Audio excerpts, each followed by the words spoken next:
Etsy will often say 4 other people have this item in their cart. Mhm. And that's very interesting because it tells you 2 things. One, it does create this scarcity. You start to think, oh, maybe it'll sell out. I better buy it before other people. But then the fact that they tell you that there's other people with the item in their cart also creates this social peer pressure kind of thing where, oh, I can be like these other people if I also put it in my cart. And it's a little bit more information than just there are 4 items left. It's there are other people that have this. And I don't even know who these people are, but suddenly I'm like, I want to be like them. I should buy it too. Yeah. I actually was in the market to buy a car and I saw that 15 people are looking at this car, right? Shoot. Oh, I better act fast. Yeah, it's 15 people. One of them is going to buy this right now. So, yeah, I think they have it on Redfin too, if I'm not mistaken. Redfin also has something like how many people have seen this house or saved this house to their favorites or something on Redfin. So you Exactly. feel like, oh, sure, there's a lot of activity on this property. So I may want to pull the trigger faster. So, certainly there's all of that. Do you think the technology can accelerated this in the last, let's say, last 10 years or so? Because in the web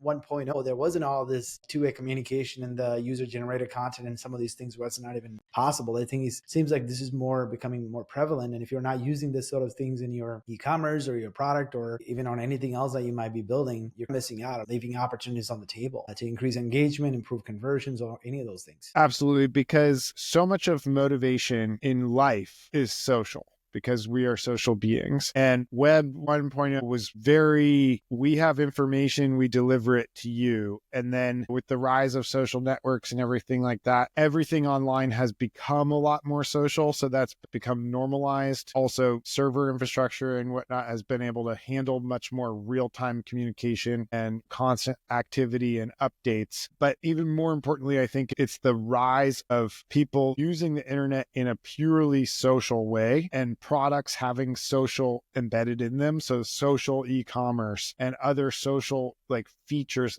likes, thumbs, comments, those kinds of things are just par for the course. We see that everywhere. And so as users have become much more familiar with that, it's all about looking for novel ways to include those kinds of elements in other places where you might not think it would go, but where it can really like tap into someone's core motivation and help them feel excited to use the product in a way that has more to do with the other people out there than to do with the tangible benefit of that particular product.